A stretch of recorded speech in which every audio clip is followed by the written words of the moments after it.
Wagwan, everybody. Welcome to our next episode of Talk the Things podcast.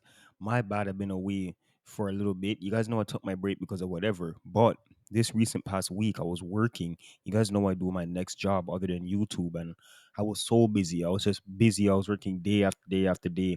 I just had no time to record. But while I was away on my break, I seen a story that happened, and I said, let me give it a couple days before I start talking about it. At the time of me recording this case that we're going to be talking about today happened 2 3 days ago. So let's just get straight into the story. So today we're going to be talking about a person that went by the name of Javai Roy. Now, I hope I'm pronouncing that right. I believe I am. But he was only 8 years old at the time that everything happened. And this happened in Martha Eaton and Trethway. I've never heard of this area. It must go by the next name, but I've never read this name before. Trethway Drive. So I'm believing that this is like around the West, North York areas. And this is a very, very high profile case. And I mean, this is getting posted all over social media, all over Facebook, all over the mainstream news, in people's chats. This is a topic that everybody is talking about in the city right now. So let's just move straight on to the crime and actual facts that happened with this case. So it all happened on August 16, 2025, around 12:30 a.m. Now, I don't know if there was anything happening earlier on because just 30 minutes before, it would have been the 15th. So I don't know if anything was happening leading into the 16th. And you're going to see why I say that later on.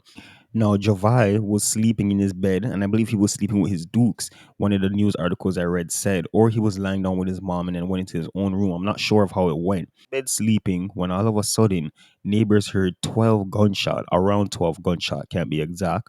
And while all that shooting was happening, it turns out that one of the bullets went into the apartment that Javai was in, hit him in his bed, and killed him while he was sleeping.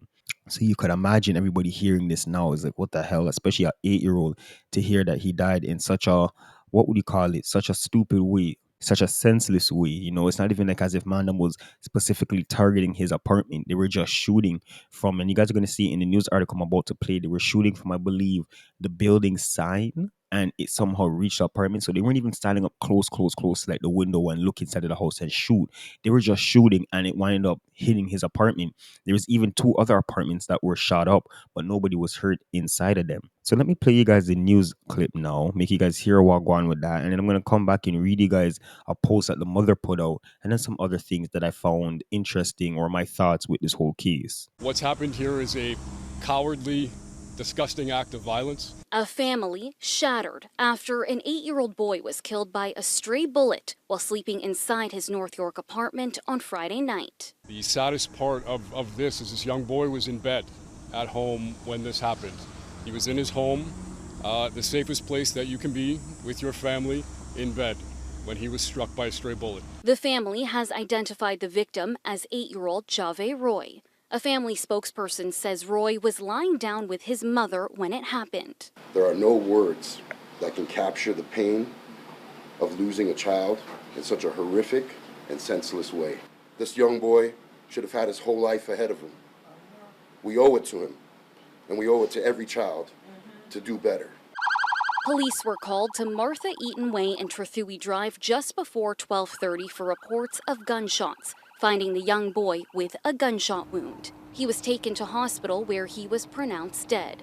Residents report hearing over a dozen shots fired. The scene spans the apartment complex and neighboring plaza with more than 24 evidence markers. Police say the shooting took place outside by this sign towards the building, and 2 other units were hit by gunfire, but no one else was hurt. So far, no suspect or vehicle description has been released. Toronto Police Chief spoke with the grieving family at a nearby apartment before speaking to media with a message to those responsible. We will leave no stone unturned in our pursuit of you, and we will bring you to justice. While it's still early on in the investigation, Toronto police say they are allocating every resource in the city to find who is responsible and hold them accountable. In the meantime, anyone with further information is being asked to contact investigators. Lexi Benedict, Global News. All right, so you guys just seen that news clip. Now I want to read you guys what the mom was saying. You guys remember I said the mom made a post, and I'm not sure if it was on Facebook or wherever it was, but she made a comment and it said, I'm his mother. His name is Javai, and he was the funniest, sweetest little guy ever. When he lost his life, we were in bed. He was taking care of me, and a bullet went through our window. No one could ever imagine holding their baby's lifeless body. He didn't deserve this.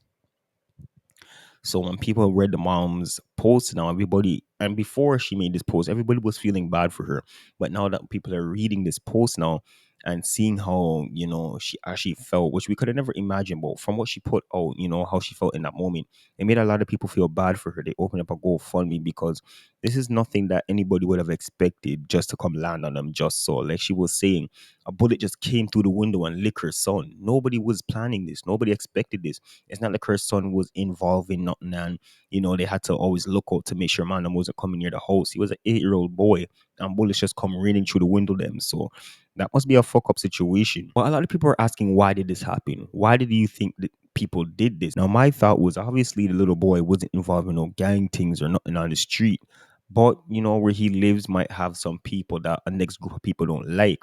And what they wanted to do, because like I was saying earlier in the podcast, they were shooting from the building sign, which wasn't close to where his apartment was, Javai, where he got shot. So it seems like the man them just went over to the building where they knew their ops them live and just started to shoot up the area just to shoot, because people do that to send a message, to do whatever they're doing, right? That could have been what they did here. And when the bullet them just wound up licking the apartment and killing the little boy. So I think the people them that did this didn't even plan for this to happen. But when you're just shooting, you can't, bullet don't have no name and you can't expect it to not necessarily lick nobody. Like, yeah, it was nighttime, but you're shooting into a building with how much hundreds of people. Somebody must get licked, you know what I mean? It's just an unfortunate situation. But like, even what are the chances that all those apartments, her apartment got licked? And her son winding up getting shot, just an 8-year-old. It's just such, you have to say, I don't know if it's fate or like, I don't know. I don't know what causes things like this to happen. But like, we talk about stuff like this on my podcast all the time.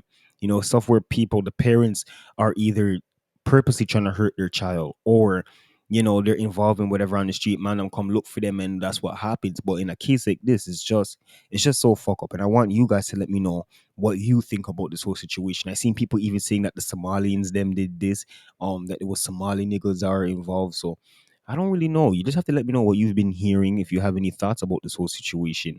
And we will talk about it more in the comment section down below. So you guys don't know, and we will talk next time on Talk the Things podcast. Yeah, I'm a pretty little Barbie. Got the body of a daddy.